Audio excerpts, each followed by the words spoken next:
Hello friends, नमस्कार, आदाब, सत श्री अकाल। मैं आपका दोस्त विजय विरोधिया आपका स्वागत करता हूं आपके अपने YouTube channel Vijay Virodhiya for learn and enjoy.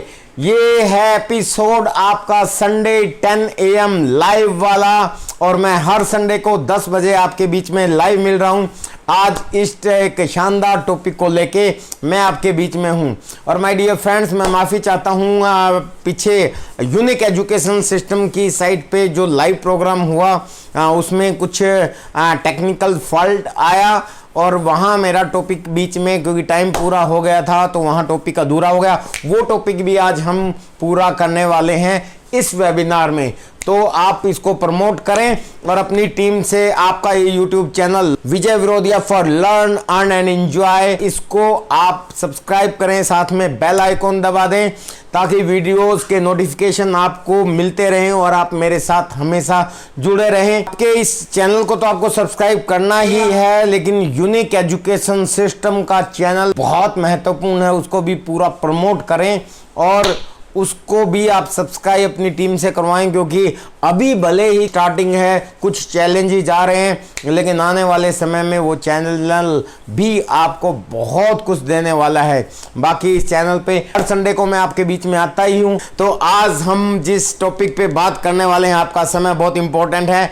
मैं आपके बीच में ये वेबिनार शुरू करूँ उससे पहले कुछ चीज़ें आपको बताना चाहता हूँ। जीवन में बहुत उतार चढ़ाव आते हैं माय डियर फ्रेंड्स, आप सब लोग जानते हैं, आपने सुना भी होगा, पढ़ा भी होगा कि अमीर आदमी अमीर होता जा रहा है और गरीब आदमी गरीब होता जा रहा है। ऐसा क्यों है? आप इस पे कितना बिलीव करते हैं आई डोंट नो, लेकिन मैं इस पे बहुत बिलीव करता हूँ। हाँ, एक्सेप्शनल केसेस एवरीवेयर, अपवाद हर जगह हो सकता है बहुत लोग पहले बहुत गरीब हों और अब बहुत ज़्यादा उन्होंने अपनी ज़िंदगी में परिवर्तन कर लिया हो सिस्टम से, ऐसा होता है। लेकिन मैक्सिमम परसेंटेज ऑफ पीपल जो हैं वो ऊपर वाले ऊपर की तरफ जा रहे हैं और नीचे वाले नीचे की तरफ जा रहे हैं। हालांकि सर, आपने भी सुना है कि बड़े बड़े करोड़पतियों को रोडपति बनते हुए देखा गया और बड़े बड़े ऑफिसर की बीवी को उनके जाने के बाद चपरासी गिरी भी करते हुए देखा गया। समय का कुछ नहीं पता, लेकिन मैं ये आपको क्यों कह रहा हूँ, आपको एक डायग्राम मैं स्टार्टिंग में ही दिखाना चाहता हूँ, उसके बाद मैं शुरू करूँगा ताकि आपको एक आइडिया हो जाए। मैं आपको बताने वाला हूँ, यहाँ पे हम सब लोगों को पता है कि 3 तरह के लोग होते हैं, यहाँ 3 तरह की क्लास होती है हम लोगों की, और आपको देखना है कि आप उस किस क्लास में हैं। 3 तरह की क्लास में एक होता है अपर क्लास, एक होता है मिडिल क्लास एंड एक होता है लोअर क्लास। आप किस क्लास में हैं ये आपको देखना है। मैक्सिमम परसेंटेज ऑफ पीपल जो मेरे को इस समय पे सुन रहे हैं वो maximum belonging with the middle class, I know very well. Upper class वो होती है टाटा, बिरला, डालमिया, बजाज, सिंघानी, अंबानी, मित्तल, बांगड़, उनको अपने प्लान को देखने की कोई ज़रूरत नहीं है। उनका अलग सिस्टम होता है, उनका अलग नेटवर्क होता है, वो भी नेटवर्क पे काम करते हैं, उनका अलग तरह का नेटवर्क होता है। वो मैंने एक वीडियो में भी जिक्र किया है जो मेरे अपने यूट्यूब चैनल के ऊपर है। एनीवे, लोअर क्लास वो हैं जो आज खाना मिला है कल को मिलेगा कि नहीं मिलेगा, ऐसे लोग भी मेरे सामने अभी नहीं होंगे शायद। और मिडिल क्लास जो हैं वो मैक्सिमम लोग हैं। लेकिन my dear friends, middle class में भी 3 क्लास आती हैं, upper middle class and lower middle class. अब इसमें हम कहाँ हैं? Sorry, upper middle class and lower class. अब इन तीनों क्लास के लोग आज मुझे सुन रहे हैं माय डियर फ्रेंड्स, और मैं आपको ये कहना चाहता हूं कि अपर मिडिल क्लास और लोअर क्लास, इनमें से हम मैक्सिमम लोग या तो लोअर मिडिल क्लास से हैं या मिडिल क्लास से हैं। अपर मिडिल क्लास से भी हमारे बीच में लोग हैं और जो मेरे को सुन रहे हैं। और माय डियर फ्रेंड्स, इनमें से मैं ये कहना चाहता हूं कि आज के समय में मैक्सिमम, चाहे आप किसी भी क्लास पे के हो, मैक्सिमम परसेंटेज ऑफ पीपल नीचे की तरफ जा रहे हैं, ऊपर की तरफ नहीं जा रहे हैं। मैक्सिमम परसेंटेज ऑफ पीपल अपनी क्लास नीचे की तरफ लेके जा रहे हैं, ऊपर की तरफ नहीं जा रहे हैं। आप शायद सोचोगे कि नहीं विजय सर, हम आपसे सहमत नहीं हैं, बट माय डियर फ्रेंड्स, मैंने आपको बोला एक्सेप्शनल केसेस एवरीवेयर, लेकिन फिर भी मैं आपको एक चीज़ कहना चाहता हूँ, आप थोड़ा सा अपने बैकग्राउंड में झांक के देखें। मैं आपको प्रूव करता हूँ ये चीज़ कि आप शायद ये सोचेंगे कि नहीं जी, मेरे दादाजी तो चप्पल में थे, मेरे पापा जी के पास तो साइकिल भी आ गया था और हमने तो मोटरसाइकिल ले लिया, या मेरे दादाजी के पास तो सिर्फ साइकिल था, मेरे पापा जी ने तो मोटरसाइकिल ले लिया, हमने तो कार ले ली। माय डियर फ्रेंड्स, मैं आपको ये कहना चाहता हूँ कि हम लोगों का स्टैंडर्ड जरूर हाई हुआ है, लेकिन अगर हम ध्यान से देखेंगे तो हम नीचे की तरफ जा रहे हैं। ऐसा क्यों कह रहा हूं मैं, और मैं आपको आज बताने वाला हूं हम नीचे की बजाय ऊपर की तरफ कैसे जा सकते हैं, यानी कि हम अपनी क्लास कैसे चेंज कर सकते हैं। और माय डियर फ्रेंड्स, हर व्यक्ति को चाहिए कि वो अपनी क्लास चेंज करे और ऊपर की तरफ क्लास चेंज करे, और ये होगा, मैं आपको बताऊंगा। लेकिन अब मैं आपको एक बार बता रहा हूं, थोड़ा सा पीछे जाके देखें। ऐसे लोग, ऐसा परिवार जिनके परदादा के पास अगर 100 एकड़ जमीन थी और उन 100 एकड़ जमीन थी, तो उसके बाद अगर उनके 10 पुत्र पैदा हुए, 10 बच्चे पैदा हुए उस समय, तो उनके हिस्से में कितनी आई? ऑफ कोर्स आप सब कहोगे जी 10-10 एकड़। आप कहाँ 100 का मालिक था, कहाँ 10 एकड़ का मालिक था।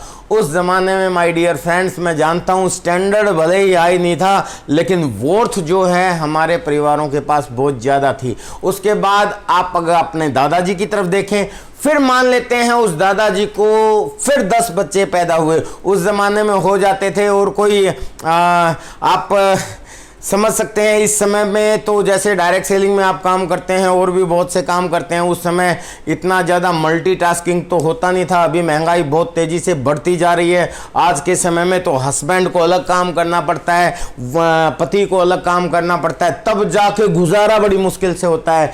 लेकिन माय डियर फ्रेंड्स, मैं आपको बताता हूँ उस समय 10 बच्चे अगर दादाजी को पैदा हो गए, तो अब आप सोचोगे नहीं यार इतने क्यों बता रहे हो आप, क्योंकि भाई मेरे दादाजी के 9 थे। और मैं आपको बताता हूँ उस समय में ऐसा होता था। फैमिली प्लानिंग बाद में आई है, लेकिन उसके बाद अब देखिए कितने हिस्से में आए। अब आए सबको 1-1 एकड़। अब इसका मतलब हाँ, एक आपके पापा जी के एक हिस्से में 1 एकड़ आ गई। अब आपके पापा जी के 2 बच्चे पैदा हुए, यानी कि आप और आपका ब्रदर। उसके बाद ऐसा ही है, मैं अपने से ही ले रहा हूँ, हम 2 हैं, तो मेरे पापा जी के हम 2 बच्चे हैं। अगर उनके हिस्से में आई तो आधा 1-1 एकड़, 1 एकड़ को अगर डिवाइड करेंगे तो आधा एकड़। लेकिन माय डियर फ्रेंड्स, नोट करें, ये मैंने उनके लिए कहा है जिनके परदादा जी के पास 100 एकड़ ज़मीन थी। लेकिन माय डियर फ्रेंड्स, आप जानते हैं कि ऐसा नहीं है, जबकि हकीकत ये है कि जिनके परदादा के पास कम थी उनकी सिचुएशन कहाँ आ गई। आज बात ज़मीन पे नहीं रही, प्लाट पे आ गई। प्लाट पे भी नहीं रही, फ्लोर पे आ गई कि पहला फ्लोर उसका, दूसरा फ्लोर उसका, तीसरा फ्लोर उसका। और यहाँ भी नहीं रही, बात रूम पे आ गई, वो रूम आपका और ये रूम मेरा। और माय डियर फ्रेंड्स, बहुत जगह तो सिचुएशन ऐसी आ गई, चम्मच आपकी और कटोरी मेरी। तो माय डियर फ्रेंड्स, मैं आपको ये कह रहा हूँ कि हम लोगों का स्टैंडर्ड ज़रूर हाई होगा। हम अपने बच्चों को प्राइवेट स्कूलों में पढ़ाने लग गए, हम थोड़े से सूट बूट में रहने लग गए, हम अच्छे घरों में आ गए, हमने स्टैंडर्ड बना लिया, हमारी ज़रूरतें जो हैं उसकी बजाय हम थोड़ा सा हाई फाई बन गए। लेकिन टोटल अंदर से अगर देखा जाए तो हम लोग नीचे की तरफ जा रहे हैं। और माय डियर फ्रेंड्स, मैं आपको आज बताने वाला हूं कि नीचे की बजाय ऊपर की तरफ कैसे जाएंगे। माय डियर फ्रेंड्स, मैं बहुत पहले जब मैंने बिज़नेस शुरू नहीं किया था, उस समय की बात है जब मैं पत्रकार था हरिभूमि में। मैं जींद से पहला पत्रकार रहा हूँ, इंटरव्यू दे के मैंने उसका स्टाफर था। हरिभूमि दैनिक हमारा अखबार निकलता है। तो जो हमारे फॉर्मर चीफ वित्त मंत्री हैं उनका अखबार है, फॉर्मर वित्त मंत्री। तो उस अखबार में मैं जब लिखता था तो उस समय मैंने एक स्टडी की, और उस स्टडी के अनुसार मैं आपको बताना चाहता हूँ, उसमें मुझे पता चला था ये कि भी अमीर आदमी अमीर बनते जा रहे हैं और गरीब आदमी गरीब बनते जा रहे हैं। वो स्टडी क्या है वो मैं आपको बताता हूँ, आपको भी समझने में आसानी होगी। ये आपको बताएगा इम्पोर्टेंस ऑफ दिस सिस्टम। क्या है कि मैंने वो जो स्टडी की थी उस समय पे, उस स्टडी के अनुसार 1940 का एक समय था जिस समय 4 रुपया जो फैमिली 1 महीने में कमाती थी उसका गुजारा बड़ी मुश्किल से चलता था, सिर्फ वो गुजारा ही कर पाते थे और 40 रुपया महीना जो फैमिली कमाती थी वो बढ़िया जीवन जीती थी। ये 1940 के समय की बात है, ये बढ़िया जीवन जिया जाता था। ठीक इसके 20 साल के बाद 1960 आया। यहाँ पे 40 रुपया महीना जो फैमिली कमाती थी वो गुजारा करती थी और 400 रुपया महीना जो फैमिली कमाती थी वो बढ़िया जीवन जीती थी। ठीक इसके 20 साल बाद 1980 इसमें एक जीरो और लग गई और जो 40 रुपया महीना कमाया जाता था जिस फैमिली में, वो गुजारा करते थे और 400 रुपया वाले गुजारा करते थे और 4000 रुपया जो महीना कमाते थे वो बढ़िया जीवन जीते थे। मेरे ख्याल से आप में से बहुत से लोग ये कहेंगे कि सर ये समय हमें नहीं देखा तो हम इस पे शायद यकीन नहीं करते, लेकिन माय डियर फ्रेंड्स अभी आगे चलते हैं, आप यकीन करेंगे। ठीक इसके 20 साल बाद सन 2000 आया और 2000 में 4000 रुपया जो फैमिली कमाती थी वो गुजारा करती थी और 40,000 रुपया महीना जो फैमिली कमाती थी वो बढ़िया जीवन जीती थी। और ये समय मैंने भी देखा है और ये समय आपने भी देखा है। माय डियर फ्रेंड्स, आप जानते हैं ये समय अभी 20 एक साल पहले गया है। अब आगे की सिचुएशन देखते हैं। ठीक 2020 जो आगे आएगा, अरे नहीं आ गया है। मैं पहले जब ये सिस्टम मैंने शुरू किया था उस समय हमें यही कहा जाता था कि 2020 भी आएगा, क्योंकि मैंने इस सिस्टम को 2001 में ज्वाइन किया था और हमारे अपलाइन हमसे पूछते थे आएगा या नहीं, और हम भी लोगों को बताते थे। लेकिन माय डियर फ्रेंड्स ये तो आ गया है और जो कहा था वो हुआ। आप सब लोग जानते हैं 2020 में 40,000 रुपया महीना जो परिवार कमाता है वो गुजारा ही कर पाता है। आई am talking about the middle class family. जो आपकी परिवार है मैं उसकी बात कर रहा हूं। I am not talking about the lower class family. तो माय डियर फ्रेंड्स, एक मिडिल क्लास का गुजारा 40,000 में बड़ी मुश्किल से होता है भाई साहब।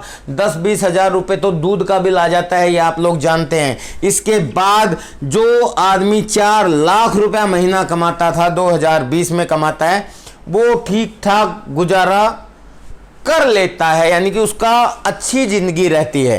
लेकिन क्या आगे समय नहीं आएगा? इसके ठीक 20 साल बाद हम अगर जाते हैं तो 2040 आएगा। ये आएगा, आप कुछ करोगे तो भी आएगा, कुछ नहीं करोगे तो भी आएगा। माय डियर फ्रेंड्स, जो लोग समय को नहीं पहचानते समय उनको बर्बाद कर देता है, और जो लोग समय को पहचानते हैं समय उनके साथ हो जाता है। ये चीज़ हमेशा याद रखिएगा।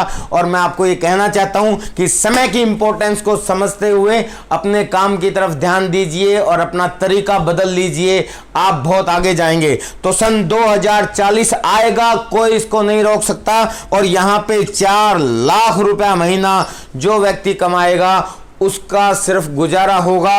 और 40 लाख रुपया महीना कमाने के लिए अगर ये पीछे का बैक हम देख रहे हैं तो हमें लगता है कि यस ऐसा होने वाला है। तो 40 लाख रुपया महीना चाहिए आपको अच्छी जिंदगी जीने के लिए।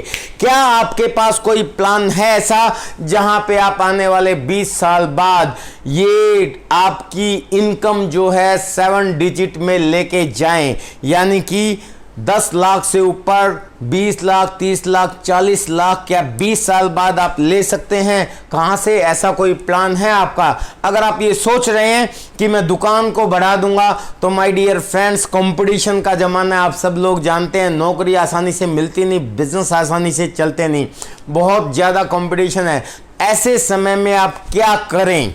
माय डियर फ्रेंड्स, आज के इस वेबिनार में आपको उन सारे सवालों का जवाब मिलने वाला है। आप इसको पूरा देखिए और महसूस कीजिए। मुझे जब ये पता चला था दोस्त, रात को नींद नहीं आई थी और उसके बाद मैंने अपना जीवन शैली बदल दी और अपने काम करने के सारे तरीके बदल दिए, और आज मैं जो भी कुछ हूँ इसी समय को पहचानने की वजह से हूँ। खैर चलिए आगे बात करते हैं। बड़ी बड़ी बात और अच्छी बात हम लोगों को आसानी से समझ में नहीं आती माय डियर फ्रेंड्स, लेकिन आती जरूर है। इसके ऊपर मैं अपने एक लाइव वेबिनार में पहले वीडियो जारी कर चुका हूं, आप उसको भी जाके देख सकते हैं। तो माय डियर फ्रेंड्स, अब शुरू करते हैं आज का वेबिनार। अब आप सोचोगे यार अभी तक क्या कर रहे थे, अभी शुरू नहीं हुआ। तो माय डियर फ्रेंड्स, मैं अभी तक माहौल बना रहा था। अब मैं अपना परिचय देता हूं। मेरा नाम विजय विरोधिया है, या यूं कहें मैं ही विजय विरोधिया हूं।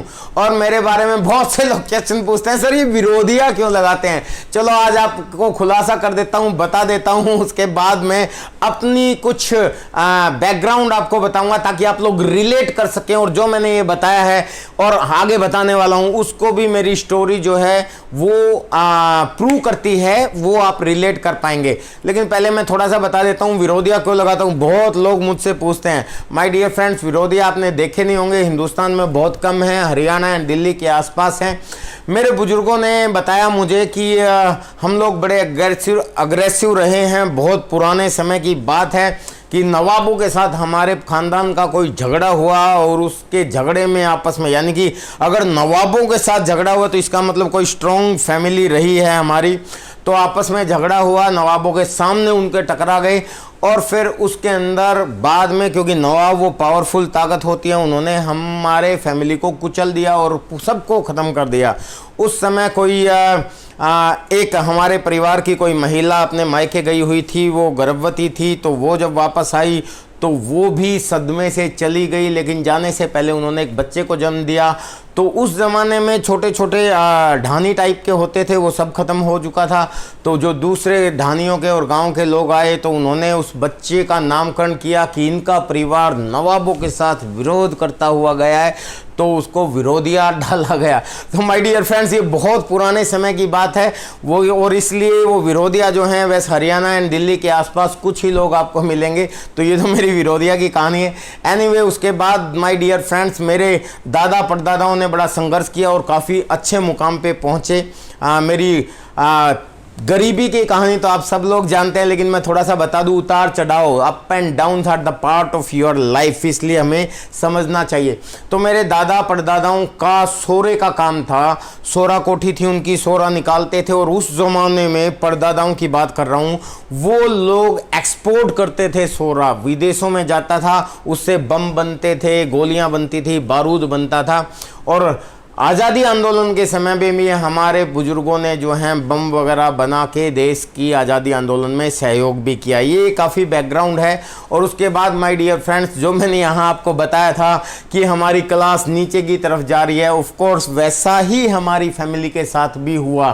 तो मेरे दादाजी जो हैं वो खेती करते थे, और मेरे पापा जी उनमें सबसे बड़े हैं। तो 7 भाई और 2 बहनें हैं, तो मेरे पापा जी उसमें सबसे बड़े हैं। लेकिन एक समय पे अचानक क्या होता है कि मेरे पापा जी को किसी ने प्लान दिखा दिया। नहीं, डायरेक्ट सेलिंग का नहीं, उनको प्लान दिखाया सरकारी नौकरी का। ये हाँ, मैं ये क्यों आपको बता रहा हूं, क्योंकि ये रिलेट करता है, क्योंकि everything is changeable in this world. इस दुनिया में हर चीज में परिवर्तन आता है माय डियर फ्रेंड्स। लेकिन हम इंसानों की आदत है, हम हमेशा परिवर्तन का विरोध करते हैं, लेकिन विरोध कभी भी नहीं जीतता, हमेशा परिवर्तन जीतता है। इस टॉपिक पे मैं एक वेबिनार दे चुका अपने चैनल पे, पर मैं आज थोड़ा सा दूसरा एग्जाम्पल दे रहा हूं माय डियर फ्रेंड्स। हर चीज में परिवर्तन होता है, और हम हमेशा नई चीज को समझने में चैलेंज हमें आता ही है। या बिजली जिससे आपका माइक चलता है, आपका म्यूजिक सिस्टम चलता है, आपका TV, cooler, fridge, washing machine, each and every जो भी होम इम्प्लायंसेस हैं वो सारे के सारे चलते हैं। ये बिजली भी जब नई नई आई थी माय डियर फ्रेंड्स, लोगों को नहीं समझ में आया था। लोग कहते थे करंट मारती है, लोगों को मार देगी, खेतों में आग लगा देगी, नहीं लेना चाहिए। अरे एक अच्छी चीज थी, लेकिन नहीं समझ में आई। 150 घरों के गांव में 1-2 समझदार आदमी कनेक्शन लेकर लेता था, बाकी सब लोग उसका विरोध करते थे। लेकिन धीरे धीरे क्या हुआ, धीरे धीरे उस परिवर्तन को लोगों ने अपनाया। ये मैं क्यों बता रहा हूं माय डियर फ्रेंड्स, हमारा सिस्टम जो आज मैं आपको बताने वाला हूं वो भी एक परिवर्तन है, उसको भी समझना पड़ेगा। और आज हो सकता है बहुत से लोग उसका भी विरोध करते हो, लेकिन माय डियर फ्रेंड्स हमेशा याद रखें, विरोध कभी भी नहीं जीतता, हमेशा परिवर्तन ही जीतता है। और आज मैं आपको बताता हूं, ऐसे बहुत से एग्जाम्पल आपके सामने दे सकता हूं। ट्रेन का भी उदाहरण है। ट्रेन में लोग बैठने के लिए तैयार नहीं होते थे, लोग कहते थे 2 पटरियों पे, अरे फिसल गई तो, अरे भाई साहब कुत्ते बिल्ली बंदरों को भेड़ बकरियों को बैठा बैठा के दिखाया गया, तब जाके लोगों ने उसको अपनाया। बिजली समझ में नहीं आई, सरकारी नौकरियां समझ में नहीं आई, गैस सिलेंडर समझ में नहीं आया था, स्टार्टिंग में गवर्नमेंट को सब्सिडी देनी पड़ी, आप सब लोग जानते हैं। और लोग कहते थे बम का गोला फट जाएगा बाहर रखो, कोई कहता था छी छी छी छी गैस पे बना हुआ खाना खाओगे। शहरों में माय डियर फ्रेंड मजबूरी थी कि ईंधन कहां से लाए, इसलिए लोगों ने अपना लिया। लेकिन धीरे धीरे धीरे अब गवर्नमेंट सब्सिडी खत्म करती जा रही है। 1000 के आसपास का सिलेंडर हो गया, मैं कहता हूं 5000 का होगा तो भी लोगे, क्योंकि समझ में आ गया है। माय डियर फ्रेंड्स, मैं आपको यही कहना चाहता हूं, मेरे पापा जी को भी किसी ने प्लान दिखा दिया सरकारी नौकरी का, और उस जमाने में सरकारी नौकरी को अच्छा नहीं माना जाता था। बड़े बुजुर्ग कहते थे पागल नौकर बनेगा, चल खेतों में काम कर। और वही मेरे पापा जी के साथ भी हुआ। मेरे दादाजी ने मेरे पापा जी को घर से निकाल दिया, क्योंकि उन्होंने सरकारी नौकरी का प्लान समझ लिया था और उसको ज्वाइन कर लिया था। हालांकि कोई बहुत बड़े ऑफिसर नहीं लगे थे, एक सिंपल से आई थिंक पोल गाड़ने का काम स्टार्टिंग में उन्होंने शुरू किया था। जिसने प्लान दिखाया था उसने यही बताया था कि जी आज तो आपकी ज्वाइनिंग हो जाएगी, लेकिन धीरे धीरे इसमें आप लीडरशिप भी बनोगे, मतलब हमें तो अपनी भाषा आती है माय डियर फ्रेंड, यानी कि धीरे धीरे आप आगे भी बढ़ोगे। तो माय डियर फ्रेंड्स, अगर आप अपने आप को डेवलप करते रहे, सीखते रहे, ये बताया गया, तो आपको आगे इंक्रीमेंट भी लगेगा और आपकी प्रमोशन भी होगी। तो इसी तरीके से मेरे पापा जी ने भी बाद में पढ़ाई जारी की। उस समय तो थोड़े से पढ़े लिखे थे, 6-7 पढ़े थे, लेकिन नौकरी के साथ साथ पढ़ाई करते करते करते करते वो ग्रेजुएट भी हुए, और उसके बाद वो प्रमोशन करते करते आज वो बिजली विभाग से रिटायर्ड हैं। लेकिन माय डियर फ्रेंड्स, आपने मेरी बहुत बार स्टोरी सुनी है कि मैं काफ़ी गरीब परिवार से हूँ। तो मेरे दादाजी ने उस ज़माने में मेरे पापा जी को सिर्फ इस बात पे निकाल दिया कि उन्होंने सरकारी नौकरी ज्वाइन कर ली। बोला कि पागल है नौकर बनेगा, चल खेतों में काम कर। लेकिन मेरे पापा जी ने सरकारी नौकरी को चुना, और मेरे दादाजी ने मेरे पापा जी को कहा कि चल उठाओ अपनी वाइफ को और भाग जाओ।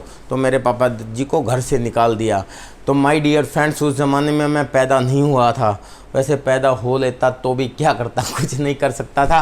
खैर एनीवे, मेरे पापा जी घर छोड़ के चले गए। मेरे दादाजी की ओर से एक चम्मच भी हमें नहीं मिली। तो इसलिए मैं एक ऐसे, जब पैदा हुआ तो एक ऐसे परिवार में पैदा हुआ जिसके पास कुछ भी नहीं था। हम लोगों ने माय डियर फ्रेंड्स बहुत संघर्ष देखा है। हम जिस घर में मैं पैदा हुआ बहुत गरीब फैमिली थी, हमारा अपना घर नहीं था, हमारी भैंस नहीं थी, हमारा अपना खेत नहीं था, किसी और के घर में हम लोग रहते थे, दूध किसी और की भैंस का आता था, सब्जियां किसी और के खेत से आती थी। तो मैं बहुत सोचता था कि यार हमारे पास भैंस क्यों नहीं है, हमारे पास घर क्यों नहीं है, हमारे पास खेत क्यों नहीं है। तो माय डियर फ्रेंड्स, एनीवे मेरे पापा जी ने फिर हमें बताया, बुजुर्गों ने बताया, टीचर ने समझाया कि बेटा पढ़ाई लिखाई करो, फोकस करो पढ़ाई की तरफ, और आप भी कामयाब इंसान बन जाओगे। एनीवे मैंने पढ़ाई लिखाई जारी रखने के लिए बचपन से ही संघर्ष करना शुरू किया। Then I was in 5th class. जब मैं 5वीं क्लास में था तो रद्दी अखबार के लिफाफे बना के मैं दुकानों पे बेचता था, ताकि मेरी पढ़ाई बीच में डिस्टर्ब ना हो। मैं दिन में रात को लिफाफे बनाता था, दिन में दुकानों पे बेचता था, और साथ में स्कूल भी करता था, पढ़ाई भी करता था। जब मैं 8th क्लास में हुआ तो मैंने अखबार बांटने के लिए एक साइकिल खरीदने की इच्छा जारी की। माय डियर फ्रेंड्स, जब मैंने वो साइकिल खरीदने की इच्छा जारी की तो उस समय इतने पैसे नहीं थे कि मैं साइकिल खरीद पाऊँ। तो किस्तों में एक साइकिल हमने खरीदा। उसके बाद सुबह 5 बजे उठ के मैं अखबार 3:30 बजे के आसपास में उठ के 5 बजे अखबार बांटने के लिए निकल जाता था। 3:30 बजे अखबार उठा के लेके आता था, और इस तरीके से मैंने लगभग 3-4 साल अखबार बांटे लोगों के घरों में। माय डियर फ्रेंड्स, जब मैं लोगों के घरों में अखबार बांटता था तो मैं सोचता था, कभी कोई शानदार घर देखता था तो अखबार फेंकता था कभी उसके अंदर, तो सोचता था ऐसा घर कभी मेरा भी होगा। माय डियर फ्रेंड्स, किसी घर में गाड़ी खड़ी होती थी, मैं कभी गाड़ी के नीचे से अखबार फेंकता था, कभी ऊपर से, और मैं सोचता था ऐसी गाड़ी मेरी भी होगी क्या। और माय डियर फ्रेंड्स, आप सब लोग जानते हैं कि धीरे धीरे धीरे धीरे आज अगर मैं आज की पोजीशन बताता हूँ तो मैं उस कॉलोनी में अगर घूमता हूँ तो उस कॉलोनी में वो घर आज भी वैसे ही हैं। जिस घर में 1 गाड़ी खड़ी थी वो वही है, जिस घर में 2 गाड़ी खड़ी थी वो वही हैं। लेकिन इस सिस्टम की वजह से हम कहाँ पहुँच गए आप सब लोग जानते हैं। एनीवे माय डियर फ्रेंड्स, मैं आगे अपनी बात करता हूँ। उसके बाद मैंने पढ़ाई जारी रखी। मैं कराटे के अंदर अच्छा खिलाड़ी बन गया। 11वीं क्लास में मैंने कराटे का सेंटर खोल दिया। जिस स्कूल में मैं पढ़ता था बच्चों को कराटे सिखाता था। जिस कॉलेज में मैं गया एमडी यूनिवर्सिटी के अंदर मैंने ग्रेजुएशन की, वहाँ पे मैं बच्चों को कराटे सिखाता था। दिल्ली के अंदर मैं इंजीनियरिंग करने के लिए आ गया। 3 साल मैंने इंजीनियरिंग में की। वहाँ भी मैं हर रोज़ सुबह बच्चों को कराटे सिखाता था और हर रोज़ शाम को एक संगम विहार में KSK एकेडमी पब्लिक स्कूल है, आज भी है, उसमें मैं बच्चों को कराटे सिखाने के लिए जाता था ताकि मेरी पढ़ाई में बीच में बाधा ना आए। After all my dear friends, मेरी पढ़ाई कंप्लीट हो गई और जब पढ़ाई कंप्लीट होती है तो आप सब लोग जानते हैं उसके बाद आदमी अपनी लाइफ को आगे बढ़ाने के लिए सबसे पहले जॉब की तलाश करता है, नौकरी की तलाश करता है। Again I am saying to you, I am talking about the maximum percentage of people, exceptional case is everywhere. तो मैक्सिमम परसेंटेज ऑफ पीपल तो नौकरी की तलाश करते हैं, लेकिन आप सब लोग जानते हैं नौकरी आसानी से मिलती नहीं है माय डियर फ्रेंड्स। तो मुझे भी नहीं मिली, सरकारी नौकरी नहीं मिली तो आदमी प्राइवेट नौकरी की तलाश करता है, प्राइवेट भी नहीं मिलती तो कोई अपना काम शुरू करता है। वही मेरे साथ हुआ माय डियर फ्रेंड्स। नौकरी आसानी से मिली, 1 साल नहीं मिली, 1 साल खूब धक्के खाने के बाद और फिर मैंने सोचा कि चलो अपना काम शुरू करते हैं। तो जींद के अंदर मैंने एक कंप्यूटर सेंटर खोलने की प्लान बना ली और कराटे में मेरी महारत थी, मैं ब्लैक बेल्ट 4 डैन हूँ। मैंने कराटे का एक सेंटर खोला तो मैं और एक कंप्यूटर सेंटर खोलने के लिए मैंने एक पार्टनर ढूंढा, क्योंकि मेरे पास इतना सारा पैसा नहीं था। एक पार्टनर मैंने ढूंढा और साथ में मैंने कुछ कर्ज लिया, तब जाके मेरा एक कंप्यूटर सेंटर और एक कराटे सेंटर बिल्ड हो गया। मैं सुबह 5 बजे उठ के बच्चों को कराटे सिखाने के लिए जाता था, 5 से लेके 7 और 7 से लेके 8 बजे तक मैं तैयार होके 8 से लेके रात के 8 बजे तक मैं कंप्यूटर सेंटर पे बैठ जाता था। माय डियर फ्रेंड्स, ये मेरी लाइफ थी और इससे मिलती जुलती आपकी भी लाइफ है, क्योंकि संघर्ष आपने भी किया है, स्टडी आपने भी की है, नौकरी की तलाश आपने भी की है। अगर आपने मिल गई नौकरी आपको तो आप नौकरी कर रहे हैं, अगर नहीं मिली तो आप कोई अपना काम कर रहे हैं। तो माय डियर फ्रेंड्स, मेरा काम ठीक चल रहा था जैसे आपका काम ठीक चल रहा है। मैं भी खुश था, क्योंकि लगभग उस जमाने में, क्योंकि ये इस दौर की बात है जहां 4,000 रुपये में गुजारा चलता था, 40,000 में बढ़िया ज़िंदगी जीते थे। इस ज़माने के अंदर मैं लगभग 10-12 हज़ार रुपये महीना के आसपास की इनकम लेने लग गया था। मेरा गुजारा ठीक चल रहा था। वाहन के रूप में मेरे पास एक साइकिल था जो किस्तों में मैंने खरीदा था अखबार बांटने के लिए। ठीक ठाक ज़िंदगी चल रही थी, बढ़िया टाइम चल रहा था, बढ़िया टाइम पास हो रहा था, जिसको लोग टाइम पास बोलते हैं, जैसे आप में से मैक्सिमम लोगों का हो रहा है। तो माय डियर फ्रेंड्स, मैं आपको बताता हूं मुझे क्या बताया गया। मुझे बताया गया कि एक बिजनेस है। मैंने कहा भाई बिजनेस नहीं करूंगा, लेकिन तब भी अचानक से मुझे बिजनेस का जब प्लान दिखाया गया तो कुछ चीज़ें बताई और मुझे प्रभावित मैं जिस चीज़ से हुआ वो इस चीज़ से हुआ कि इसमें पैसा नहीं लगेगा, और मेरे पास पैसा था ही नहीं। और मैं सोच रहा था यार एक बिज़नेस किया है, उसमें इतना सारा पैसा लगा दिया, उसमें टाइम भी लगता है, उसमें संघर्ष भी बहुत है, सीखना भी पड़ा। लेकिन मुझे कहा गया कि एक ऐसा बिज़नेस है जिसमें ना पैसा लगाने की ज़रूरत, पार्ट टाइम आप कर सकते हो, ज़्यादा कुछ सीखने की ज़रूरत नहीं है, वही काम है जो आप ऑलरेडी करते हो और इनकम इतनी आ सकती है दोस्त आप सोच भी नहीं सकते। ये सिस्टम आपकी क्लास चेंज कर सकता है। माय डियर फ्रेंड्स, इतनी बड़ी बड़ी बात मेरे को समझ में नहीं आई कि यार बिना पैसे लगाए होगा, चलो ये तो समझ में आ गई। पार्ट टाइम हो गया, अपना काम छोड़ने की जरूरत नहीं है, ये भी समझ में आ गया। नया कुछ नहीं है, ये भी समझ में आ गया। लेकिन आपकी क्लास चेंज कर सकता है, आपके सपने पूरे कर सकता है, आपको इतना दे सकता है कि आप सोच भी नहीं सकते, ये समझ में नहीं आया। लेकिन माय डियर फ्रेंड्स, मैंने ये बिजनेस ज्वाइन कर लिया और मैं आपसे भी यही रिक्वेस्ट करता हूँ आप भी ज्वाइन कर लें, आपने अगर ज्वाइन नहीं किया है। क्यों? क्योंकि मेरे हरियाणा में एक कहावत है कि जिस काम के करने में नुकसान की कोई संभावना ना हो और फायदे की जरा सी भी गुंजाइश हो, कर देना चाहिए। माय डियर फ्रेंड्स, मैं आपको एक कहानी सुनाता हूँ यहाँ, वो आपको समझ में आएगी। वो कहानी क्या है? बंदर बंदरिया की कहानी है। हमारे पूर्वज बंदर थे, उनसे बहुत कुछ सीखा जा सकता है, हालांकि किसी से भी सीखा जा सकता है। आप सब लोग जानते हैं, हमारे सीनियर अपलाइन आदरणीय मुकेश जी एक चीज़ बोलते हैं कि अगर आप सीखना चाहते हैं तो नाली में पड़ा हुआ शराबी, 2 साल का बच्चा और दुनिया का सबसे बड़ा पागल भी आपको बहुत कुछ सिखा सकता है। अगर नहीं सीखना चाहोगे तो भाई विजय विरोधिया की जगह यहाँ ऑक्सफोर्ड यूनिवर्सिटी के प्रोफेसर को खड़ा कर दो, वो भी कुछ नहीं सिखा सकता।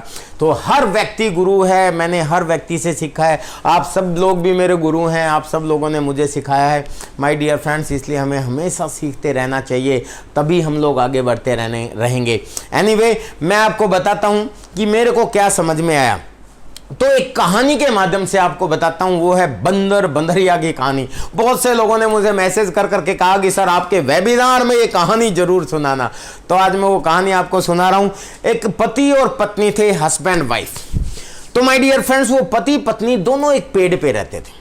अब आप सोचोगे पति पत्नी कैसे पेड़ पे रहते थे, तो आप सब लोग जानते हैं, अभी मैंने बोला कि बंदर बंदरिया की कहानी, तो दोनों हस्बैंड वाइफ बंदर और बंदरिया थे। तो एक दिन क्या हुआ कि वो डाल पे बैठ के धूप सेक रहे थे, आनंद ले रहे थे, धूप का मौसम का मजा ले रहे थे। तभी अचानक आकाशवाणी हुई कि अगले 3 सेकंड में जो भी बंदर या बंदरिया सामने वाली नदी में छलांग लगा देगा, अगर बंदर है तो सुंदर सा युवा पुरुष बन जाएगा, और बंदरिया है तो सुंदर सी युवा स्त्री बन जाएगी। टिंग टोंग, आवाज बंद। और ये बात देख के बंदर बंदरिया एक दूसरे की तरफ देखने लगे, आवाज कहां से आई, कौन हमें मूर्ख बनाने की कोशिश कर रहा है। लेकिन तभी बंदरिया पीछे मुड़ के देख ही रही थी, शायद पेड़ के पीछे से किसी ने आवाज लगाई। लेकिन इतनी देर में एक आवाज और आई, छपाक। बंदरिया ने घूम के देखा तो उसके पास में बैठा हुआ उसका बंदर गायब था। माय डियर फ्रेंड्स, उनके पेड़ के सामने जो नदी थी, वो बंदर उसमें छलांग लगा चुका था। और अनाउंसमेंट क्या हुई थी कि अगले 3 सेकंड में सामने वाली नदी में जो अपने लेफ्ट साइड को छलांग लगा देगा, अगर वो बंदर है तो सुंदर सा युवा पुरुष बन जाएगा, और बंदरिया है तो सुंदर सी युवा स्त्री बन जाएगी। और माय डियर फ्रेंड्स, बंदरिया को बड़ा गुस्सा आया। वो सोचने लगी नीचे कि अच्छा बेवकूफ है मेरा पति, जैसे वैसे हर पत्नी अपने बारे में सोचती है, आर सिंह वालों को छोड़ के। तो माय डियर फ्रेंड्स, उसने देखा कि अच्छा बेवकूफ है, इस बात को सच मान के सर्दियों में ठंडे पानी में छलांग लगा दी। बेवकूफ कहीं का, आने दे ऊपर देखती हूँ। थोड़ी सी देर में भाई साहब बंदर बाहर आया। ये बहुत पहले की बात है, सदयुग की बात है। तो जैसे ही बंदर पानी से बाहर आया तो बंदर क्या देखता है, बंदर नहीं, वो सुंदर सा युवा पुरुष है। और ये बात देख के बंदरिया ने भी छलांग लगा दी। और माय डियर फ्रेंड्स, वो सुंदर सा युवा पुरुष पेड़ के पास आके खड़ा हो गया और इंतजार करने लगा कि मेरी बेगम साहिबा बाहर आएगी। थोड़ी सी देर में जब बंदरिया पानी से बाहर आई तो बंदरिया क्या देखती है, उसके शरीर के भूरे भूरे बाल अब भी भूरे भूरे हैं, उसकी लंबी सी पूंछ अब भी ऐसे की ऐसी है। उसकी जिंदगी में कोई परिवर्तन नहीं हुआ माय डियर फ्रेंड्स। और ये बात देख के बंदरिया को बहुत गुस्सा आया और उसने बंदर की तरफ इशारा करके कहा, बंदर तुमने छलांग क्यों लगाई। अब ये बात सुनते ही बंदरिया की तरफ देख के बंदर मुस्कुराया। अब आप सोचोगे बंदर क्यों मुस्कुराया, उसने सोचा पीछा छुड़ा, मजाक कर रहा हूँ, मजाक मेरी आदत है मजाक करने की। एनीवे माय डियर फ्रेंड्स, बंदर उसकी तरफ देख के मुस्कुराया और कहा कि पहले तुम बताओ तुमने छलांग क्यों नहीं लगाई, क्योंकि प्लान तो दोनों ने इकट्ठा देखा था। हेलो माय डियर फ्रेंड्स, तो दोनों ने इकट्ठी सुनी थी। तो बंदरिया ने कहा कि मुझे लगा कि शायद कोई हमें उल्लू बनाने की कोशिश कर रहा है, बेवकूफ बनाने की कोशिश कर रहा है। लेकिन माय डियर फ्रेंड्स, बंदर ने जो कहा वो ध्यान से सुनना। बंदर ने कहा, अरे ये बात तो मैंने भी सोची थी कि शायद कोई हमें मूर्ख बनाने की कोशिश कर रहा है, लेकिन दूसरे ही पर मेरे दिमाग में एक बात आई कि अरे यार, इस सामने वाली नदी में तो हम हर रोज ही छलांग लगाते हैं, हर रोज धमा चौकड़ी मचाते हैं, हर रोज कूद फांद करते हैं।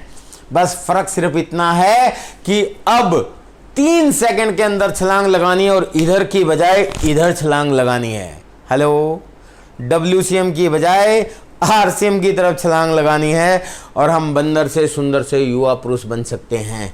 तो उसने सोचा कि जब हम हर रोज लगाते ही हैं और मैं लगा दूं और मैं बंदर से सुंदर सा युवा पुरुष ना भी बना तो बंदर तो मैं हूं ही, अंतर कुछ नहीं पड़ेगा। यानी कि if you worrying about something, assess ultimate loss first and then compromise with that stage. इस बात को ध्यान में रखें माय डियर फ्रेंड्स, जिस काम के करने में नुकसान की कोई संभावना नहीं है, फायदे की जरा सी भी गुंजाइश है, कर देना चाहिए। और इसीलिए माय डियर फ्रेंड्स, मैंने ये RCM बिजनेस ज्वाइन कर लिया। यहाँ नुकसान की कोई संभावना नज़र नहीं आ रही थी। ये जो प्रोडक्ट्स आप मेरी अपनी दुकान में देख रहे हैं, ये प्रोडक्ट्स हर व्यक्ति के घर में इस्तेमाल होते हैं। ब्रांड अलग अलग हो सकते हैं, WCM के प्रोडक्ट इस्तेमाल करते हैं, के घर में पैसा नहीं आता, लेकिन ये वो प्रोडक्ट हैं जो बंदर से सुंदर सा युवा पुरुष बना सकते हैं। माय डियर फ्रेंड्स, इसी चीज़ को मैंने देख के इस बिजनेस को ज्वाइन किया। मेरे को प्लान दिखाया गया कि मैन्युफैक्चर से लेके हम कंज्यूमर तक मिडलमैन के माध्यम से प्रोडक्ट आता है। प्लान आप डिटेल में अपने अपलाइन के माध्यम से भी देख सकते हैं, या YouTube के ऊपर बहुत से प्लान के वीडियोस भी हैं, मेरे चैनल पे भी डले हुए हैं, और भी बहुत से मिल जाएंगे आपको। और आने वाले समय में अभी बहुत जल्दी आपको यूनिक एजुकेशन सिस्टम के चैनल पे भी मार्केटिंग प्लान का वीडियो आ जाएगा। लेकिन मुझे जो प्लान दिखाया गया था वो मैं शॉर्ट में आपको बताता हूं कि मैन्युफैक्चर से लेके कंज्यूमर तक इस रास्ते से माल आता है, और इसको WCM बोला जाता है, रॉन्ग कॉन्सेप्ट ऑफ मार्केटिंग, खरीदारी करने का गलत तरीका। मेरे को बड़ा अजीब लगा जब जिस व्यक्ति ने मुझे प्लान दिखाया कि भाई खरीदारी करने का गलत तरीका कैसे है। हमारे पापा जी, दादाजी, परदादा जी सभी इसी तरीके से खरीदारी करते हैं। लेकिन माय डियर फ्रेंड्स, आप सब लोग जानते हैं, हमें जब तक किसी चीज़ की सही जानकारी नहीं होती, वो चीज़ हमारे लिए फालतू, बेकार और बकवास होती है, जब तक उसकी सही जानकारी ना हो जाए। और जानकारी के लिए तैयार होना पड़ता है माय डियर फ्रेंड्स, और जानकारी होने के बाद ही चीज काम की होती है। तो आपको भी जानकारी लेने के लिए तैयार होना पड़ेगा। और अभी तो सर हर लोगों को समझ में आने लगा। इवन देन अभी 3 दिन पहले भारत के प्रधानमंत्री आदरणीय नरेंद्र मोदी जी ने भी, मैं कहता हूं एक तरीके से उनको भी समझ में आ गया कि भाई स्वदेशी अपनाना चाहिए, अपने प्रोडक्ट अपनाना चाहिए, उन्हीं को प्रमोट करना चाहिए, वही इस देश की दशा और दिशा बदल सकते हैं। इनडायरेक्ट रूप में माय डियर फ्रेंड्स, मुझे तो लग रहा था वो RCM की तरफ इशारा कर रहे हैं, इसको करें। मुझे जब प्लान दिखाया गया कि मैन्युफैक्चर से कंज्यूमर तक ये गलत तरीका है, तो मैंने पूछा सही क्या है। तो सही है, इनको बीच में से हटा दो, डायरेक्ट जुड़ जाओ। डायरेक्ट जुड़ने से क्या होगा, मिडलमैन में जाने वाला 50% पैसा एक सिस्टम से आपको वापस आएगा, और यही वो पैसा है जो आपकी जिंदगी बदल सकता है, और ये जिंदगी के साथ भी और जिंदगी के बाद भी आपको मिल सकता है। माय डियर फ्रेंड्स, यहां मैं आपको एक कहानी और सुनाना चाहता हूं। बहुत पहले मैंने ये कहानी सुनी थी, और मैं अपने प्रोग्राम में भी सुनाता था कि अभी हमारे को समझना पड़ेगा। ये एक कहानी आपने सुनी होगी, टोपी बेचने वाला था, एक गांव में डेली टोपी बेचता था।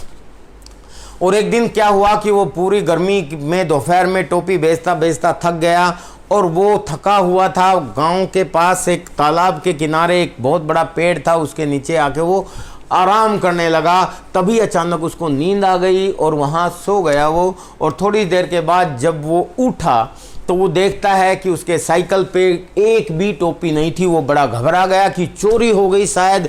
वो टोपियां बेचने कर अपना लाइफ का गुजारा करता था। उसने देखा कि यार टोपियां ही नहीं हैं, तो उसने इधर उधर देखा तो अचानक उसकी निगाह पेड़ के ऊपर पड़ती है, और वो देखता है कि पेड़ के ऊपर बहुत से बंदर थे जो उसकी सारी टोपियां लेके और पहने हुए थे। क्योंकि बंदर नकलची होते हैं, आप सब लोग जानते हैं। वो व्यक्ति जो सो रहा था, एक टोपी उसने अपने सर पे पहनी हुई थी, उसको देख के बंदरों ने भी अपने सर पे टोपी पहन ली, और वो बंदरों से टोपी मांगने लगा, टोपी दो, टोपी दो, टोपी दो, छोड़ दो। तो बंदर भी उसको और चिढ़ाने लगे ऐसे ऐसे करके। तो वो बहुत परेशान हुआ। काफ़ी देर तक कोशिश करने के बाद, संघर्ष करने के बाद जब उसको सफलता नहीं मिली, तो उसने गुस्से में आके अपनी टोपी उतारी और नीचे फेंक दी। और जैसे ही उसने गुस्से में टोपी उतार के नीचे फेंकी, बंदरों ने भी अपनी टोपी उतार के नीचे फेंक दी। तो माय डियर फ्रेंड्स, इस तरीके से उसको टोपी मिल गई अपनी, और वो सारी टोपियां इकट्ठा करके खुशी खुशी फिर अपने काम पे लौट गया। ये कहानी आपने भी सुनी होगी माय डियर फ्रेंड्स, लेकिन मैं इससे आगे की कहानी सुनाता हूँ। उसके बाद क्या हुआ कि जब वो वापस आ जाता है, वो अपना काम करता रहता है। उसके बाद वो बूढ़ा हो जाता है, और जब मरने वाला होता है, लास्ट टाइम उसका आता है, तो अपने बच्चों को बुला के उसको शिक्षा देता है कि बेटा, हमारा खानदानी काम है टोपी बेचना, और हमें ये टोपी बेचनी है। और आने वाले समय में क्या होगा, कहीं गलती से आप कभी सुस्ताने लग जाओ और बंदर आपकी टोपी ले जाए, तो ये तरीका है उनसे टोपी निकालने का, वापस लेने का। तो वो बता दिया। वो 2-3 पीढ़ियों में पास हो गया ये मैसेज।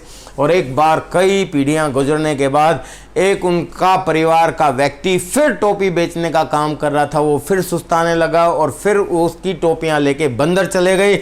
अचानक होता क्या है, जब वो उठता है देखता है टोपियां नहीं है, तो उसको याद आता है कि हमारे दादाजी ने बोला था कि टोपी अगर ऐसे चली जाए तो उसको लेने का ये तरीका है।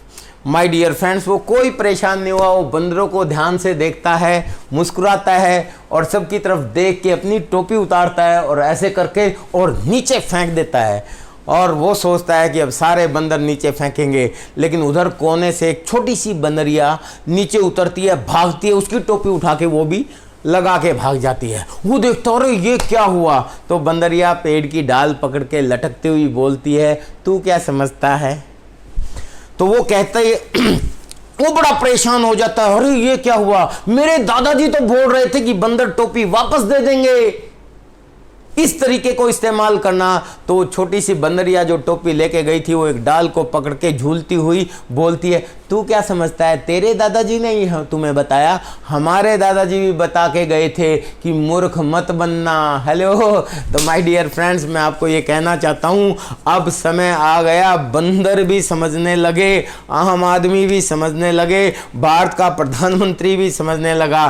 तो माय डियर फ्रेंड्स, अपने को समझना चाहिए कि ये चंद मुट्ठी भर बिचौलिया लोग हमारी मेहनत की कमाई लेके जाते हैं, और ये मेहनत की कमाई वापस अगर लेना चाहते हैं और अपनी जिंदगी बदलना चाहते हैं, अपनी क्लास बदलना चाहते हैं, तो there is only one opportunity, that is RCM business. My dear friends, यही वो बिजनेस है जो आपकी क्लास बदल सकता है, यही वो बिजनेस है जो आपको आने वाले समय की खुशियां की गारंटी दे सकता है। लेकिन उसके लिए आपको अपने नेटवर्क का निर्माण करना पड़ेगा, कुछ सिस्टम है उनको फॉलो करना पड़ेगा। तैयार हैं? तैयार हैं माय डियर फ्रेंड्स? तो मैं आगे इसको एक बार साफ कर लेता हूं, मैं आपको बताता हूं फिर नेक्स्ट। मैन्युफैक्चर से कंज्यूमर तक ध्यान से समझना, थोड़ा सा सीरियस सेशन मैं आपके बीच में लेने वाला हूं और इससे आपका कॉन्फिडेंस लेवल इस सिस्टम को लेके हाई होगा। मैन्युफैक्चर से लेके कंज्यूमर तक इस रास्ते की बजाय इस रास्ते से जो प्रोडक्ट जाता है माय डियर फ्रेंड्स, इसको डायरेक्ट सेलिंग बोलते हैं। क्या बोलते हैं? डायरेक्ट सेलिंग, यानी कि डायरेक्ट प्रोडक्ट देने का सिस्टम। और ये सिस्टम आने वाली सदी का सबसे बड़ा बिजनेस है। इसको मैं नहीं कह रहा, दुनिया के दिग्गज business advisor Robert T Kiyosaki, Allan Pease, John स्टीना, डिक वुड, बड़े बड़े दिग्गज लोगों ने इस बात पे मोहर लगाई है। इवन देन दुनिया का सबसे ताकतवर आदमी डोनाल्ड ट्रंप, वो भी इस बिजनेस को सपोर्ट करता है। और दुनिया का सबसे अमीर आदमी बिल गेट्स ने भी ये कहा है कि यदि मेरा सब कुछ खत्म हो जाए तो मैं डायरेक्ट सेलिंग से अपना करियर शुरू करूंगा, क्योंकि वो भी जानते हैं कि जीवन के किसी भी स्टेज से किसी भी स्टेज पे अगर आपको जाना है तो डायरेक्ट सेलिंग ही आपको आगे लेके जा सकती है। तो इतना बड़ा कॉन्सेप्ट है माय डियर फ्रेंड्स, लेकिन इस कॉन्सेप्ट को अगर आप करते हैं तो करोगे किसको, that is the main point. मैं आपको बताता हूं, इस समय इंडिया के अंदर, भारत के अंदर जो फिकी और FDSA की रिपोर्ट है या कंज्यूमर अफेयर मिनिस्ट्री की रिपोर्ट, उसके अनुसार मोर देन 3 लाख कंपनियां, 3 लाख कंपनियां so called off direct selling के नाम से रजिस्टर्ड हैं। वो डायरेक्ट सेलिंग का नाम लेके हिंदुस्तान में 3 लाख कंपनियां से ज़्यादा कंपनियां काम कर रही हैं, जिसमें बहुत सी कंपनियां गलत तरीके से काम कर रही हैं, लोगों को ठगने का काम कर रही हैं। आपने तो 2, 4, 5 कंपनियों का नाम सुना होगा, लेकिन 3 लाख ऑप्शन आपके सामने हैं। अब इन 3 लाख ऑप्शन में से आप किसको चुने, एक बहुत बड़ा मुकदमा है हमारे दिमाग में। लेकिन माय डियर फ्रेंड्स, मैं आज आपकी ये समस्या दूर करने वाला हूँ। हमें ध्यान देना चाहिए कुछ पॉइंट्स के ऊपर, जिसके ऊपर हालांकि आदरणीय सुरेंद्र वत्स जी, मुकेश कोठारी जी भी कुछ पिच दे के गए हैं, लेकिन मैं अपने तरीके से और आपको बताना चाहता हूँ ताकि आपके जहन में ये बात घुसे। कैसे? डायरेक्ट सेलिंग तो आने वाले समय का बिजनेस है माय डियर फ्रेंड्स, ये तो करना ही पड़ेगा, क्योंकि अगर आप अपनी जिंदगी में अपनी क्लास चेंज करना चाहते हो, अपने सपने पूरे करना चाहते हो और आने वाले समय में आप अच्छी जिंदगी जीना चाहते हो, तो आपको डायरेक्ट सेलिंग पे जाना पड़ेगा। और ये बहुत जरूरी है, और मैं तो बोलता हूं अगर नहीं जाओगे तो आपके आने वाली पीढ़ियां आपको माफ नहीं करेंगी। माय डियर फ्रेंड्स, ये बहुत जरूरी है, इस चीज को आप समझें और इसको करें। लेकिन किसको करोगे, दुविधा लोगों के सामने ये है। तो माय डियर फ्रेंड्स, दुनिया के दिग्गज बिजनेस एडवाइजर्स कुछ पॉइंट देते हैं कि उन पॉइंट्स की तरफ ध्यान दें, आप उन पॉइंट्स की तरफ ध्यान दें और फिर चुनें उस डायरेक्ट सेलिंग कंपनी को और उसके बाद डिवोटेड हो जाएं। वो पॉइंट्स क्या हैं मैं आपको बताता हूं माय डियर फ्रेंड्स। हम जिस सिस्टम की बात करते हैं उसके बारे में भी बताऊंगा, लेकिन पहले मैं डायरेक्ट सेलिंग के बारे में बता दूं। डायरेक्ट सेलिंग सिस्टम दुनिया के अंदर लगभग 80 से लेके 100 साल पहले वर्ल्ड के विकसित देशों में बहुत तेजी से चला। वर्ल्ड के विकसित देशों में आज भी बहुत तेजी से चल रहा है।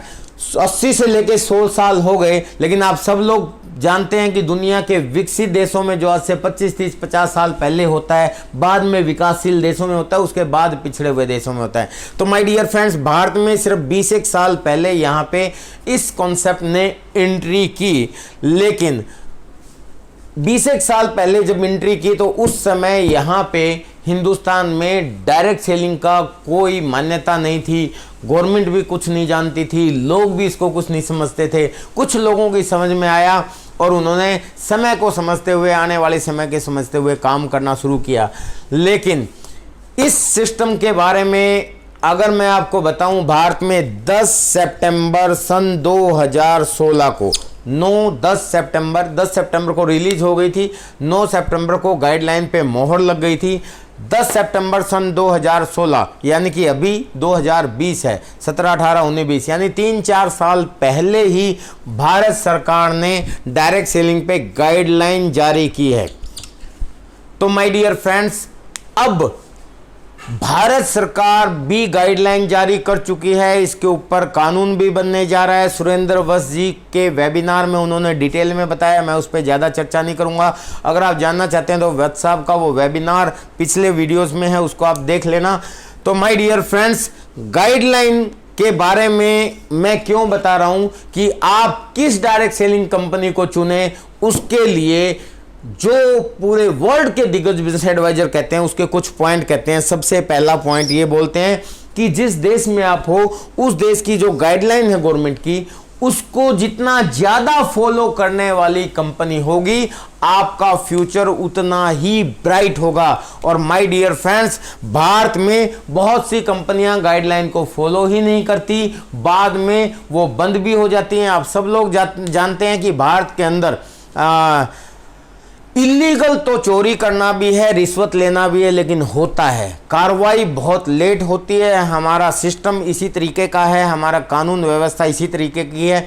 लेकिन अगर आप किसी गलत सिस्टम में फंस गए तो आने वाले समय में, क्योंकि कानून व्यवस्था के आड़े आने वाली कंपनी जो आती हैं उसमें टाइम लगता है। फिक्की और एफडीएसए ने के अनुसार देखा जाए तो बहुत सी कंपनियों ने ऐसा किया है जो लोगों को ठगने का काम किया। उसके खिलाफ शिकायतें भी लोगों ने खूब की, लेकिन उस पर कार्रवाई नहीं हुई। पर कार्रवाई जब हुई तब तक इतना समय बीत चुका था, बहुत से लोग बर्बाद हो चुके थे, बहुत से लोगों का पैसा उसमें मर चुका था। तो माय डियर फ्रेंड्स, भारत में कार्रवाई लेट होती है, इसलिए आपको खुद को समझना है, अपनी बुद्धि का इस्तेमाल करना है चुनने से पहले। तो सबसे पहले ये चुने कि कोई भी कंपनी डायरेक्ट सेलिंग की आप करो तो वो गाइडलाइन को कितना फॉलो करती है। जो 100% फॉलो करती हो उसको आपको चुनना चाहिए। और मैं आपको बताता हूं my dear friends, direct selling इंडस्ट्रियों में आपकी आरसीएम डायरेक्ट सेलिंग इंडस्ट्रियों में सब कंपनियों की बाप है। और वो कैसे है? क्योंकि 100% गाइडलाइन को फॉलो करने वाली आउट ऑफ 3 लाख कंपनी अगर कोई कंपनी है तो वो आपकी आरसीएम है। ये बात आप नोट कर लें अपनी डायरी में कि 100% गाइडलाइन को फॉलो करने वाली अगर कोई है तो वो आरसीएम है। अब आप कहोगे कि जी ऐसा क्यों कह रहे हो, 3 लाख कंपनियों में क्या ये और कोई कंपनी नहीं है? तो माय डियर फ्रेंड्स, ना ठोक के हम बोलते हैं क्योंकि गाइडलाइन बनवाने वाले हम हैं, गाइडलाइन बनाने वाले हम हैं। बाकी किसी कंपनी की औकात नहीं थी। आज मैं दावा करके ये बात बोलता हूं, किसी ने उस समय पे, कुछ कंपनियों ने सहयोग भी किया, ऐसी बात नहीं है, लेकिन इस गाइडलाइन के अंदर जो सबसे बड़ा रोल है वो आरसीएम का है। तो माय डियर फ्रेंड्स, इसलिए 100% इसको फॉलो करने वाला अगर कोई है तो आरसीएम है। दूसरी चीज बोली जाती है आपको इंफ्रास्ट्रक्चर देखना चाहिए। मोदी जी ने भी जिक्र किया था इंफ्रास्ट्रक्चर का। इंफ्रास्ट्रक्चर ऐसा मजबूत होना चाहिए कि बड़े बड़े भूकंप भी आए तो उनको सहन कर सके वो कंपनी। जैसे अभी कोरोना की मार पड़ी तो बहुत सी कंपनियां धराशायी हो गई, जीएसटी की मार पड़ी, बहुत सी कंपनियां धराशायी हो गई, नोटबंदी की मार पड़ी, बहुत सी कंपनियों यहां हिल गई। लेकिन माय डियर फ्रेंड्स, इन तीनों चैलेंज में आरसीएम हमेशा ऊपर की तरफ गया है। सब किसी से छुपा नहीं है, ये बात आप सब लोग जानते हैं। तो माय डियर फ्रेंड्स, हमारा इंफ्रास्ट्रक्चर इतना मजबूत है कि कई कंपनियां तो हमारे आरसीएम बाजार में या वंडर वर्ल्ड में ही समा जाएं। इंफ्रास्ट्रक्चर इतना मजबूत है, 25.5 लाख स्क्वायर फीट के आरसीएम तो इंफ्रास्ट्रक्चर भीलवाड़ा के अंदर है। इसके अलावा आसाम, सिक्किम, यूपी, यूके, हर जगह हमारा इंफ्रास्ट्रक्चर है। डिपोज, मैक्सिमम डिपो कंपनी के खुद की अपनी प्रॉपर्टी हैं। वंडर वर्ल्ड, दिल्ली वाला वंडर वर्ल्ड और बहुत से वंडर वर्ल्ड कंपनी की खुद की प्रॉपर्टी है। माय डियर फ्रेंड्स, बहुत सी कंपनियां तो हमारे वंडर वर्ल्ड से भी छोटी हैं, जबकि हमारे पास वंडर वर्ल्ड हमारे आरसीएम की सबसे छोटी इकाई है। उसके बाद तो डिपो सेंटर आते हैं, फैक्ट्री आती हैं, आरसीएम वर्ल्ड आता है। हमारे यहाँ छोटे छोटे भूकंप, क्या कह मैं कहता हूँ बड़ी बड़ी सुनामी आ जाए ना, तो ये आपको बड़े बड़े चैलेंज भी अगर आ जाएं तो उनसे निपट सकती है। इतना बड़ा इंफ्रास्ट्रक्चर जो है आरसीएम का है। माय डियर फ्रेंड्स, तीसरी चीज जो देखनी चाहिए वो बोला जाता है इसका प्रोडक्ट कैसे देखना चाहिए। प्रोडक्ट के बारे में मैं आपको बोलता हूं, जो प्रोडक्ट जितना ज्यादा डेली यूजेबल, कंज्यूमेबल, अफोर्डेबल और रिपीटेबल होगा, आपकी कामयाबी की संभावना माय डियर फ्रेंड्स उतनी ही ज्यादा होंगी। जिस बिजनेस के अंदर आप आ जाओगे, वो बिजनेस के अंदर जो प्रोडक्ट है उसकी क्वालिटी होनी चाहिए, ये कि वो जितना ज्यादा डेली यूजेबल, कंज्यूमेबल, अफोर्डेबल और रिपीट होने वाला होगा, आपकी कामयाबी उतनी ज्यादा आ सकती है उसमें। और my dear friends, direct selling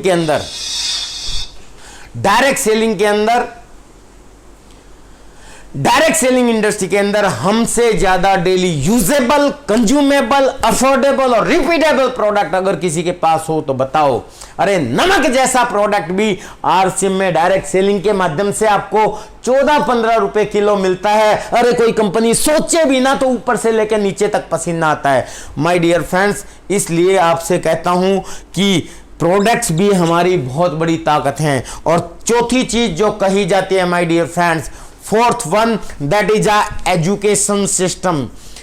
education system किस लिए कहा जाता है कि आज के समय में ऐसा बहुत है, कलयुग है माय डियर फ्रेंड्स, सब लोग जानते हैं। 3 लाख के आसपास कंपनियां हैं, जिन कंपनियों के अंदर हर तरह के लोग हैं। यहाँ लोगों की, लीडरों की खरीद फरोख्त भी खूब चलती है, आप सब लोग जानते हैं। तो एक आदमी ने आपको समझाया और आप उससे एक्साइटेड होकर किसी कंपनी में चले गए। कल को पता चला कि जिस आदमी के, जिस अपलाइन के माध्यम से आप आए थे, उसके भरोसे पे आए थे, लेकिन वो आपका अपलाइन ही चला गया। अब आपका क्या होगा कालिया। तो माय डियर फ्रेंड्स, ऐसे समय पे एजुकेशन सिस्टम जो है वो आपको बिजनेस को संभाल सकता है। तो ऐसी कंपनी में वर्ल्ड के दिग्गज बिजनेस एडवाइजर कहते हैं कि ऐसा सिस्टम चुने जिसके पास अपना एजुकेशन सिस्टम हो। तो माय डियर फ्रेंड्स, आरसीएम के पास यूनिक एजुकेशन सिस्टम है जो आपको हर सिचुएशन में संभालेगा। तो माय डियर फ्रेंड्स, इंफ्रास्ट्रक्चर के मामले में हम नंबर 1 हैं, 100% गाइडलाइन फॉलो करने के मामले में नंबर 1 है,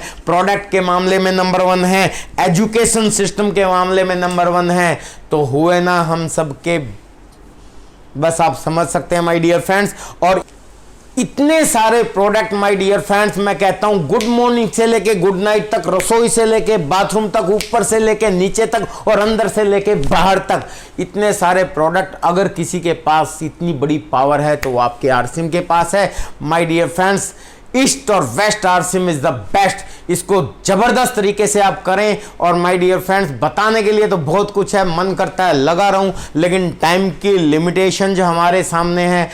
और एक बात माय डियर फ्रेंड्स, मैं आपको बता दूं कि अभी स्कोप बहुत बड़ा है। जैसा आपने बताया, ये हमारे लिए जरूरी तो है ये, लेकिन स्कोप इतना बड़ा है कि आप सोच भी नहीं सकते। World federation of direct selling association का एक डाटा ये बोलता है कि इस समय वर्ल्ड वाइड, ग्लोबली अगर डायरेक्ट सेलिंग का फ्यूचर देखें तो पूरे वर्ल्ड में अमेरिका नंबर 1 पे 18% की भागीदारी के साथ और चाइना सेकंड नंबर पे 13% की भागीदारी के साथ, यानी टोटल खरीदारी का 13% डायरेक्ट सेलिंग से चाइना में होता है, 18% भागीदार 18% होता है अमेरिका में, और ये बहुत कम है माय डियर फ्रेंड्स। वहां भी अभी बहुत बड़ा स्कोप है, लेकिन भारत के स्कोप की अगर आप बात करें, यहां इतना है कि आप सोच भी नहीं सकते। 0.0002% यानी आधा % की भी भागीदारी अभी नहीं है डायरेक्ट सेलिंग की टोटल मिला के खरीदारी में। इसका मतलब माय डियर फ्रेंड्स आपके सामने स्कोप बहुत बड़ा है। अरे जितना मेरा टर्नओवर है उतना तो मैं कहता हूं जितना आज मेरा टर्नओवर है, अगर मेरा आज करोड़ों में है तो ये अरबों में भी होगा, ये खरबों में भी होगा माय डियर फ्रेंड्स। जितना कंपनी का टोटल टर्नओवर उससे ज्यादा तो मेरा टर्नओवर भी होगा, आपका टर्नओवर भी होगा आने वाले समय में। और माय डियर फ्रेंड्स आप शुरू करें और टारगेट लेके काम करें। सिर्फ यही नहीं कि आप रॉयल्टी पे जाओगे, टेक्निकल पे जाओगे, डायमंड बनोगे। मैं कहता हूं कंपनी का जो टर्नओवर है इसको भी चैलेंज करो। अरे विजय विरोधिया को बुलाया तो मर्दों वाले चैलेंज ही मिलेंगे। इस तरीके से आप काम करोगे तो बहुत स्पीड लिए आप आगे बढ़ते चले जाएंगे, और मैं इसी तरीके के चैलेंज लेके काम करता हूं और आप भी ऐसे ही करें माय डियर फ्रेंड्स। आप अपने अपलायंस को भी क्रॉस कर सकते हैं। आपके चारों तरफ जितने भी सीनियर साथी हैं जो आपसे आगे हैं, उन सब के साथ हेल्दी कंपटीशन करो, उन सबको आप पीछे छोड़ सकते हो। बस जैसी भी विपरीत परिस्थितियां, इन सारी परिस्थितियों में आप काम करना, अपने आप को उन परिस्थितियों के साथ ढालते हुए आगे बढ़े माय डियर फ्रेंड्स, और सीखते रहे हमेशा और सिखाते रहें, आगे बढ़ते रहें। और अभी रिसेंटली आरसीएम का एक प्रोग्राम हुआ था द लीला 5 स्टार होटल में, वहां एक इंटरनेशनल ट्रेनर बुलाया था। उसने एक नया डाटा पेश किया। उन्होंने बताया कि एक संस्था के अनुसार अभी अमेरिका की बजाय चाइना वर्ल्ड वाइड नंबर 1 हो गया है, और हो सकता है कोई बड़ी बात नहीं, 13% पे था, अभी 18.5% के आसपास से चाइना नंबर 1 है और दूसरे नंबर पे अमेरिका है। क्या फर्क पड़ता है, लेकिन हम कहां हैं भाई साहब, हम तो टॉप 10 में भी नहीं है। तो इसका मतलब यहां पे बहुत बड़ा स्कोप है। अभी भारत में ये बिजनेस शुरू भी नहीं हुआ है, इसलिए it's a right time to work hard. और आरसीएम जैसा कॉन्सेप्ट आपके साथ है माय डियर फ्रेंड्स, तो डरने की क्या बात है। मैं आपको ये कह रहा हूं कि बस दिल लगा के लग जाओ। और मैं हमेशा एक चीज और बोलता हूं, the success in this business is only one person is important, that is only you. इस बिजनेस में सफल होने के लिए एक आदमी महत्वपूर्ण है, वो आप हो, क्योंकि डिसीजन इज योर्स। लेकिन अगर आपने डिसीजन ले लिया कि यस मुझे करना है, then you are not alone. फिर विजय विरोधिया भी आपके साथ है, यूनिक एजुकेशन सिस्टम भी आपके साथ है, कंपनी पूरी आरसीएम के आपके साथ है, गवर्नमेंट भी आपके साथ है, इतने सारे प्रोडक्ट्स भी आपके साथ हैं माय डियर फ्रेंड्स। बस लग जाओ, लगे रहो लगन से, हम सब लोग आपके साथ हैं। आप लोग रॉयल्टी पे जाएं, टेक्निकल पे जाएं और बहुत बड़ा टर्नओवर क्रिएट करें, बहुत से लोगों को सफल बनाएं। मेरी शुभकामनाएं आपके साथ हैं। Thank you very much. नमस्कार। जय आरसीएम।